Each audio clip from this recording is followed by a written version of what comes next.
Alright guys, welcome back to the channel. A couple weeks ago, maybe about 3 weeks ago, I dropped a video and I said some of my goals and my downfalls. I told you guys that I would drop another video when I close my next deal.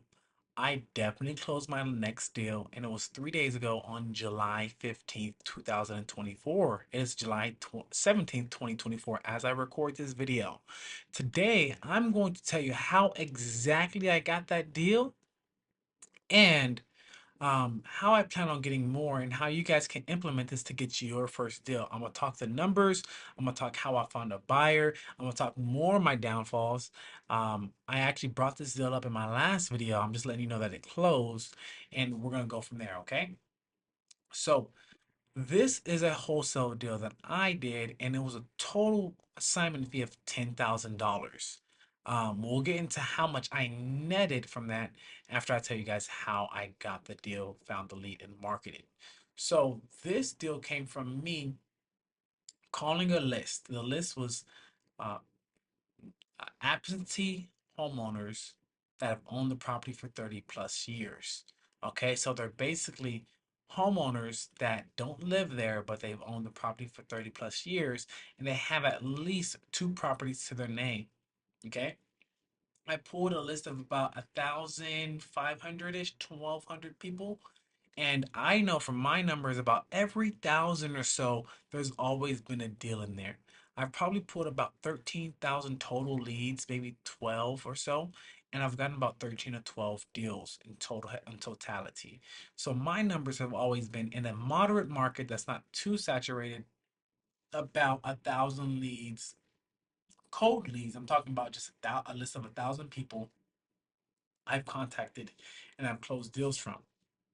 Now, take this into consideration. When you're calling somebody to ask them if they want to sell the house, most likely about 60% of those people that will be your sales or your deals, they're going to be motivated later down the line. So you're going to put them in your follow-up sequence and making sure you're touching bases with them. Some people say weekly, bi-weekly, monthly. I like to do weekly for some that are a little bit more ready to sell. And then I like to do at least once a month for a lot of sellers that aren't ready yet. Rarely do I do every 2 months out, but I do every now and then. But at least I touch my sellers once a month after the first couple weeks of following up. Okay. Now, I pulled this list and then I skip traced it. Okay. So what I did, I went to batchleads.com. I have no affiliate link. Maybe I should have one because I'm recommending it. I went to batch leads to pull my list. Okay. Remember, when you're wholesaling, you need a list. If you're cold calling, okay, I'm sorry, let me rephrase that. If you're cold calling for your marketing in wholesaling, which is one of the cheapest options, you need a few things. You need a list. That list is going to have all your prospects on it. It could be 100, it could be 500, it could be 1,000, as many as you can afford, okay? Because when you get your list of prospective properties, and my list I got from Batch Leads, okay, is you go ahead www.batchleads.com, sign up for a 7-day free trial. You can pull a list of people. Okay, now I say a list that you can afford because I had about 1,200 on this list, 1,300. What I then did was I paid to skip trace that list, and skip tracing is essentially you're sending all these addresses to a website. What I use is I use batch leads. Okay, I know I'm using batch dialer and batch leads and batch skip tracing. I'm using all their system. So that's just who I use. That's who I've used traditionally. And that's what I'm kind of going to continue using because I found that I've gotten deals from them. Okay. I have no other idea about any other platform. I haven't compared numbers. A lot of people recommend a lot of other things. I can only recommend you what's worked for me. Okay. Now keep in mind, I'm still growing, but I've gotten about 12, 13, maybe 14. I have to add it up deals off of batch skip tracing, okay? You're gonna skip trace that list, and what that means is you're gonna get the phone number to each one of those leads. So I pulled my list from batch leads of people who owned homes that had two more that did not live there and they own that home for 30 years plus. You can put all that filtration into the batch lead system. I pulled the list and then from there I skip traced that list. All right. I entered into the batch lead system. They gave me phone numbers. It was about 9 cents per lead. So it was about 120 bucks somewhere in there to skip trace that full list. I then put that list into a dialer. So I use, once again, batch dialer. Um, that has its pros and its cons. Honestly, I've been looking for another dialer. Don't get me wrong, I've closed plenty of deals, maybe about 4 or 5, maybe even 6 deals with batch dialer. Prior to batch dialer, I was using Mojo dialer. And the reason I really liked Mojo, they had a mobile app. The reason I transitioned is because um, they didn't provide phone numbers for you. And when you're doing so many calls, your numbers start to get marked as spam. All right. And Mojo didn't provide those, first of all, spam detection. And second, they didn't provide more phone numbers to purchase throughout this process. Batch Leads provided both of those services. So I've been using Batch Leads for about 2 years now, maybe three. I used Mojo for my first 2 or 3 years, and I switched over to Batch for the last three. And I mean, it has a, everything has its ups and downs, but I've been looking into a new dialer. Let me know if you guys have one that you use that has has a variety of phone numbers that you could pull from every month, the triple line dialer, and all these different things. All right, but back to the subject, of topic of subject. So I pulled my list, I skip traced my list, and then I input that list into my dialing platform or my dialing software, which is Bash Dialer. From there, I put on my headset. Actually, these are my headsets right here. Put these bad boys on, flip that down. Hi, my name is Robert. I'm reaching out to you about your property off of 123 Main Street. No. Awesome. Well, you have a wonderful day. Thank you. Hi, my name is Robert. I'm reaching out to you about your property off of 123 Main Street. I'm not selling it. Okay, would you happen to have any other properties you'd be interested in selling? No. What about down the line? You think you'd be sell? No. Awesome. Well, you have a wonderful day. Okay. I called every one of those thousands of leads. And from there, I had somebody that was interested, but they said later down the line. This is the deal we're talking about now.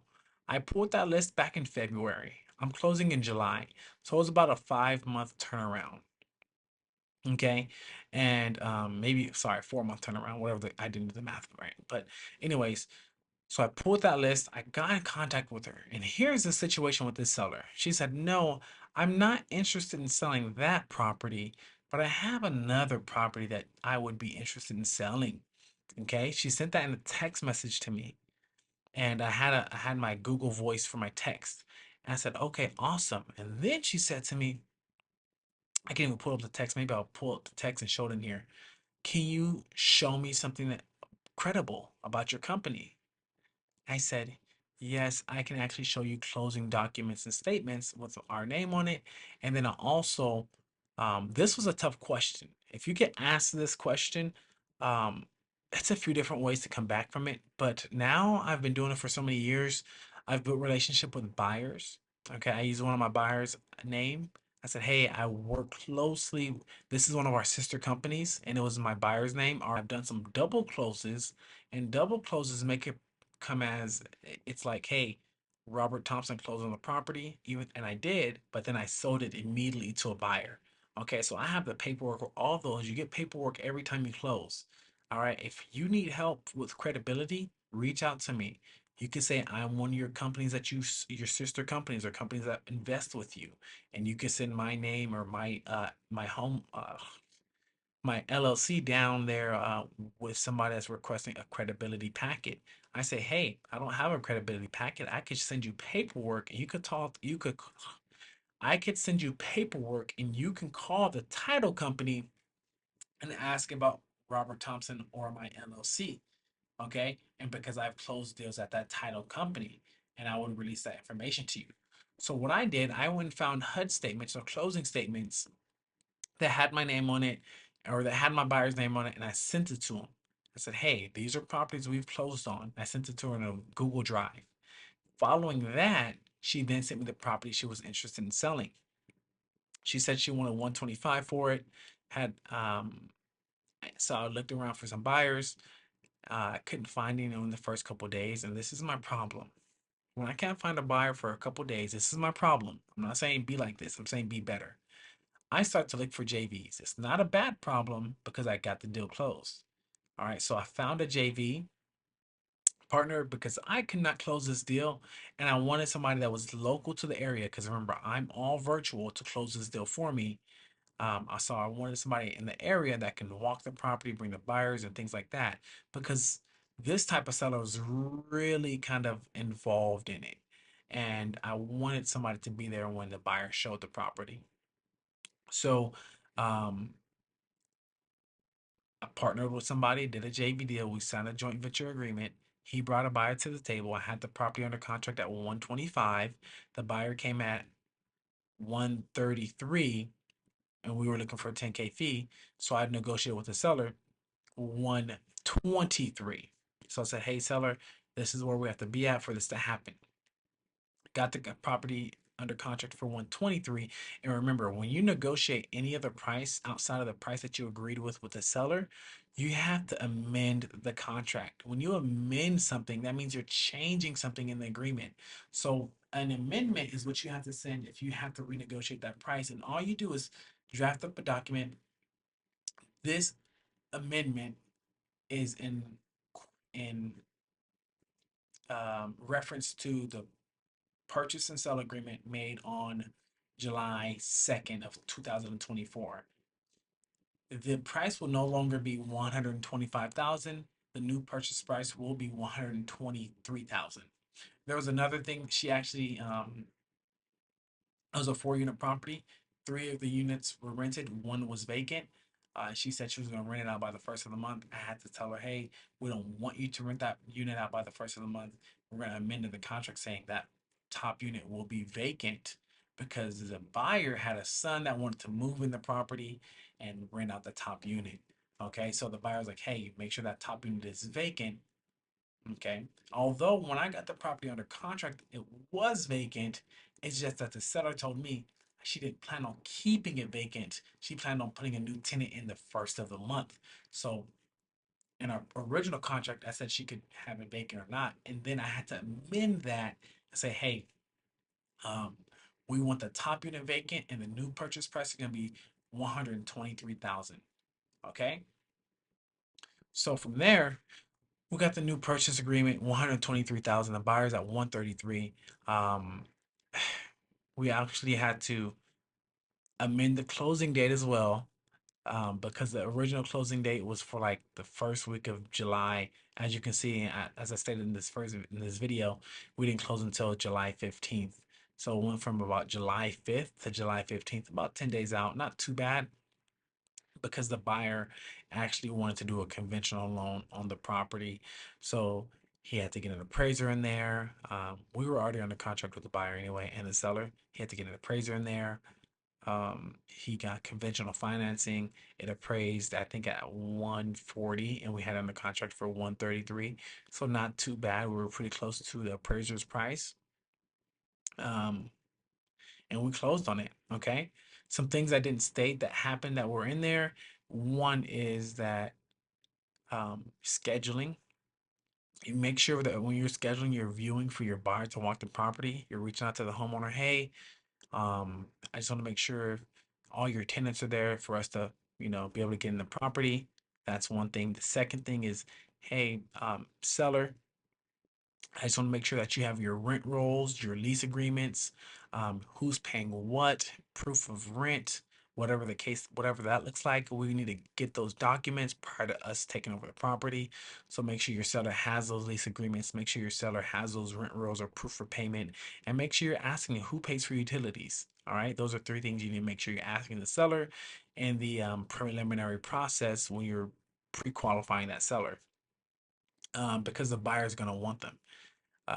Another thing in the process was when I did negotiate that price with the seller, I actually didn't tell her 123 when I renegotiated. I said 121,500. And the reason I did that is when you do sales, you want to anchor at a lower price so you can move up and have some wiggle room. If they would have taken that price, I'd have been fine. But I knew I could go to 123 and the buyer at 133. All right. I didn't want to go higher than because I needed that $10,000 wholesale fee. All right. Another thing I did not say the split between me and the wholesaler that I partnered with. He got 50-50. Sorry, he got 50%, I got 50%. So he got 5 grand and I got 5 grand. So it was a 5 grand wholesale fee to me, 5 grand to him. He got to eat, I got to eat. The seller pretty much sent me a text message that went so smoothly. She enjoyed it. I'll bring the text message up right here. And then the buyer got an awesome property for his son to live in one and rent out the other. Now his son is house hacking. Everybody's happy. Um, and yeah, that's how I got my last deal. Just through pulling a list, skip tracing that list, calling that list, and following up with those leads. Okay. If you need help with any of that, please don't hesitate to comment down below. Reach out to me. Okay. Let's win together. That's how I got my last deal. I hope you guys found value in this video. Hope you got an idea of what systems that I use. Let me know what you guys are using. Let me know what you guys are running, and we'll go from there. Okay.